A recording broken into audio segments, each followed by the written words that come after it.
বাড়িতে মার্বেল বসাবেন ভাবছেন?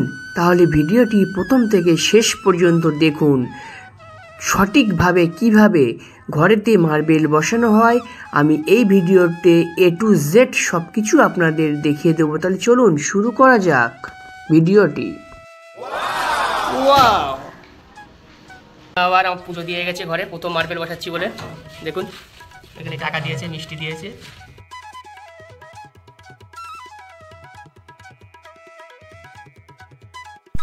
হ্যালো বন্ধুরা, আপনারা দেখছেন আপনাদের প্রিয় চ্যানেল মার্বেল ডিজাইন ETC-KHOKON। একটি রুমে মার্বেল বসানোর সবার আগে রুমটিকে মাপতে হবে আড়ে এবং লম্বায়, দুই দিকে আমরা মেপে নেব।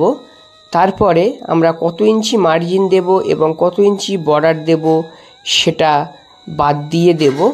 তারপরে যেটা থাকবে সেই মাপ অনুযায়ী আমরা কিন্তু ফ্লোরের জয়েন্টটা কাটিং করব। তো আমরা এখানে 2 ইঞ্চি গ্রিন বর্ডার এবং 10 ইঞ্চি মার্জিন দেব। তাহলে লম্বা যদি আমাদের 13 ফুট হয় তাহলে আমরা 11 ফুট নেব এবং আরেক দিকে আমাদের 11 ফুট আছে, এখানে আমরা 9 ফুট হিসাবে পাথরটাকে বিছিয়ে নেব। পাথর বেছানোর আগে আমরা ইটগুলোকে ঠিক সাইজ মতন করে বিছিয়ে নেব। এর উপরে কিন্তু আমাদের মার্বেলটা কাটিং করা হবে। তো ইটটা আমরা এমনভাবে বেছাবো যখন ফ্লোর কাটবো যেন ইটটা না কেটে যায়, অর্থাৎ একটা পাথরের মধ্যে 4টে করে আমরা ইট দেব। তো এইভাবে আমরা সমস্ত মার্বেলটাকে কাটিং করে নেব। তাহলে চলুন কীভাবে মার্বেল কাটিং করি সেটাও আপনাদের একটু দেখিয়ে দেই। বন্ধুরা, আপনারা যদি কাটপিস পাথর দিয়ে কাজ করতে চান তাহলে আপনাকে একটি কাজ করতে হবে। সেই কাজটি যদি আপনি করেন তাহলে আপনার কাজ কিন্তু খুব সুন্দর কাজ হবে। যেহেতু কাটপিস বিভিন্ন রকম ভেন্সের পাথর এসে থাকে, বিভিন্ন রকম পাথরের কালার থাকে, তো সেটা কি করতে হবে, আপনাকে সর্বপ্রথমে পাথরটাকে আপনাকে বাছাই করতে হবে। অর্থাৎ যে ভেন্সের পাথর আছে সেই ভেন্স অনুযায়ী পাথরগুলোকে রাখতে হবে। ভেন্স যদি না মেলে পাথরের কালারের সঙ্গে কালার মিলিয়ে আপনাকে কিন্তু পাথরটা আগে বাছাই করে নিতে হবে। তারপরে কোন রুমে কোন পাথরটা দেবেন সেটা একই রকম পাথর আপনাকে দিতে হবে, তাহলে কিন্তু কাজটা আপনার অ্যাকুরেট কাজ হবে। তাহলে চলুন আমরা পাথরগুলো এখন বাছাই করে নেই। জয়েন্ট কাটিংয়ের সময় একটি পাথর কমপক্ষে 3 বার কাটিং করতে হবে, অর্থাৎ দুটো পাথর 2 বার কাটিং করে নেব আর তারপরে দুটো পাথর একবার সাটিয়ে দিয়ে আরেকবার মেশিন চালিয়ে নিতে হবে। তো মেশিন কাটিং করার সময় খুব ভালো ডায়মন্ড এবং ভালো মেশিন আপনারা ব্যবহার করবেন যাতে জয়েন্টটি খুব সুন্দর হয়। দেখুন আমরা কিভাবে জয়েন্টগুলো কাটিং করি, আমাদের জয়েন্ট কাটিংয়ের ভিডিও আছে, আপনারা দেখতে পারেন আমরা কোন ব্লেড ইউজ করি এবং কিভাবে জয়েন্টগুলো কাটিং করি, খুব সুন্দরভাবে ভিডিওতে বলা আছে। তো বন্ধুরা, এখন আমাদের জয়েন্ট কাটিং হয়ে গেছে, এবারে আমরা এটা ভালো করে পরিষ্কার করে দেব, দিয়ে এখন নাম্বারিং করব। নাম্বারিং করার পরে আমরা পরে কিভাবে মার্বেলটা বসাবো সেটাও আমি আপনাদেরকে দেখাবো। তাহলে ভিডিওটি কন্টিনিউ দেখতে থাকুন। একটা কাজ করতে হবে আমাদের, এই দুটো সাইড কিন্তু দাগ মেরে রাখতে হবে আমাদের, যেহেতু পাথরটা ছোট বড় থাকে যার কারণে আমরা দুটো সাইডে দাগ মেরে নেব। তাহলে কি হবে, যখন ওয়াল থেকে ছাড়বো আমরা কত ইঞ্চি ছাড়ছি সেইটা কিন্তু মেজারমেন্টটা খুব ভালোভাবে মানে আপনি পেয়ে যাবেন। তো দেখুন আমরা কীভাবে দাগটা মারছি। এই পাথরের মধ্যে যেটা সবচেয়ে ছোট সাইজ সেই মাপটা হাতে আমাকে এখন দিতে হবে জয়েন্ট থেকে। দেখুন এই জয়েন্ট থেকে এই মাপটা নিলাম 31.5, এটা নিই, এদিকেও 31.5 নিয়ে নেবো এই জয়েন্ট থেকে, এই হচ্ছে 31.5। এবার আমি করবো দাগটা আমরা মেরে নেবো।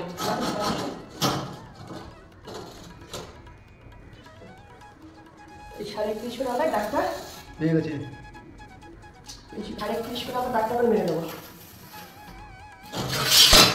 আচ্ছা, এবার আমাদের এইদিকেও দাগটা মারতে হবে। এটা কত ইঞ্চি আছে দেখি আমরা, 23 ইঞ্চি। 23 ইঞ্চি আমি দাগটা মেরে নিলাম।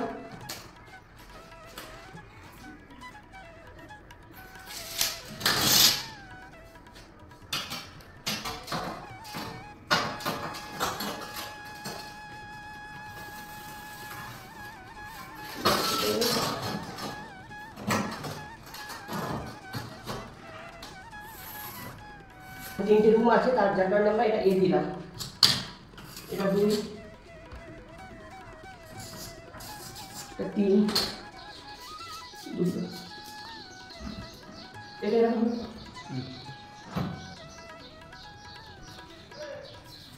4, 5। এবার আমরা কি করবো?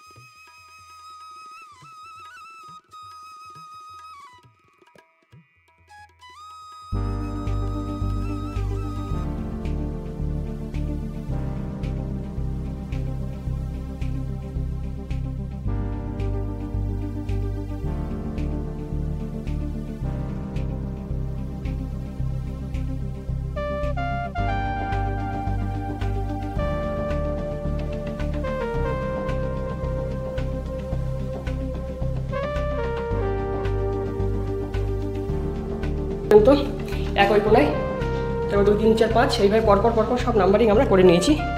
এবার এখন আমাদের একটা কাজ করতে হবে, রেখে দেবো।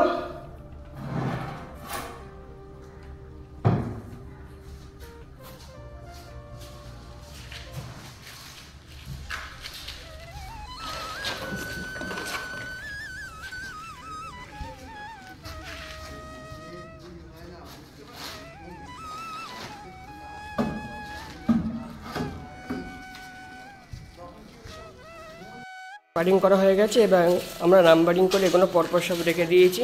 দেখুন, এটা রুম বি অর্থাৎ 2 নম্বর রুম, এটাও 2 নম্বর রুমের পাথর, এটাও 2 নম্বর রুমের পাথর। সমস্ত পাথর আমরা কাটিং করে তুলে রেখে দিয়েছি। এইবারে এগুলোকে বসানো হবে। বন্ধুরা, আজকের আমাদের এই ঘরটি বসানো হবে। এখন ঘর বসানোর জন্য আমরা সর্বপ্রথমে 4 কোনায় লেবেল করে নিয়েছি। লেবেলটা আমরা এইখান থেকে টেনেছি, যেহেতু আমাদের এই ফ্লোরটা আগে বসাতে হয়েছে। এইখান থেকে আমরা লেবেলটা করে নিয়ে প্রত্যেকটা ঘরে একই লেবেল আমরা রাখবো দরজার মুখে, এবং 4 সাইডে আমাদের পুরো ডেট লেবেল হবে। তো আমাদের সব ঘরগুলো আমরা ডেট লেবেল করে নিয়েছি, ওয়াটার লেবেল করে নিয়েছি। নিয়ে আমাদের মশলা বানানো এখানে হয়ে গেছে, 5 ভাগে মশলা বানানো হয়েছে। এবার আমরা এই 4টে কোনায় লেবেল করে নিয়েছি। ওই টাইলসের যে ফ্লোরটা ছিল সেই ফ্লোরের যে লেভেলটা আছে সেই লেভেলটা কিন্তু এখানে আছে, ওইখানে আছে এবং এই কোনায় আছে। 4টে কোনায় কিন্তু আমরা ডেট লেভেল রেখে দিয়েছি। তো কাজের সিস্টেম হচ্ছে সবসময় মিডিল পজিশনের যে ফ্লোরটা থাকে সেটা বসাতে হয়, যেহেতু এটা আমাদের পরে কাজ হবে, এখন হবে না, যার কারণে আমরা সব লেভেলটা কিন্তু এক রেখে আমরা কাজ করার চেষ্টা করব।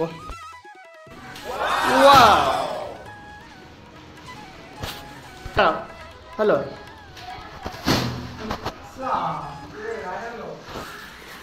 দেখুন আমরা এইভাবে প্রথম মশলা দিয়ে নিচ্ছি, যেহেতু আমরা ঘোলা দিয়েছি, ঘোলাটা যাতে না সহজে উঠে যায়, যার কারণে শুকনো মশলা আমরা দিয়ে নেব। আর এই কাজটা আমাদের মামু খুব ভালো পারে, এটা আমাদের মামু, সবার মামু। দেখুন স্টাইলটা দেখুন মামুর, দেখুন। হ্যালো, ঠিক আছে, হ্যালো।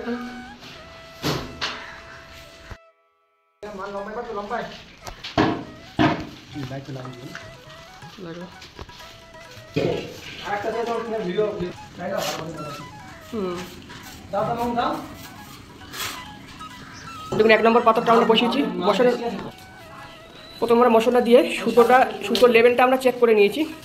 সুতোর লেভেল চেক করে নিয়ে এখন আমরা কর্চটা চেক করছি। দেখুন আমাদের 8 ইঞ্চি মার্জিন এবং 3.5 ইঞ্চি বর্ডার হবে, 11.5 ইঞ্চি। তো এটা আমরা এখন 10.5 ইঞ্চি রাখবো। এটা এখন 10.5 ইঞ্চি রাখা হচ্ছে, পরে সাইড লাইন কেটে এটা 11 ইঞ্চি করা হবে, 11.5 ইঞ্চি করা হবে। বসাতে গেলে যেটা প্রথম পাথর হয়, সেই পাথরের কর্চটা কিন্তু অবশ্যই ভালোভাবে মেজারমেন্ট করে নিতে হবে, তা না হলে কিন্তু সাইডের যে মার্জিনের গ্যাপ সেটা কিন্তু কম বেশি হয়ে যায়। যার কারণে আমরা কর্চটা খুব ভালোভাবে মেজারমেন্ট করছি, তারপরে কিন্তু আমরা পাথর। আবার আমার পুজো দিয়ে গেছে ঘরে, প্রথম মার্বেল বসাচ্ছি বলে। দেখুন এখানে টাকা দিয়েছে, মিষ্টি দিয়েছে, দিয়ে পুজো দিয়ে আমাদের মার্জিন স্কার্টিং সব কমপ্লিট হয়ে যাওয়ার পরে আমরা ফার্স্ট কাটিং এবং সেকেন্ড কাটিং করেছি। তো ভিডিও যেহেতু বড় হয়ে যাচ্ছে, যার কারণে পালিশের কাজটা আমি দেখাতে পারলাম না। এই ভিডিওটি আমি আপনাদের দেখাবো, তবে সেটা পালিশ কমপ্লিট হয়ে যাওয়ার পরে নেক্সট ভিডিও যখন আমি তৈরি করব সেই ভিডিওতে আপনাদের এটা দেখিয়ে দেবো।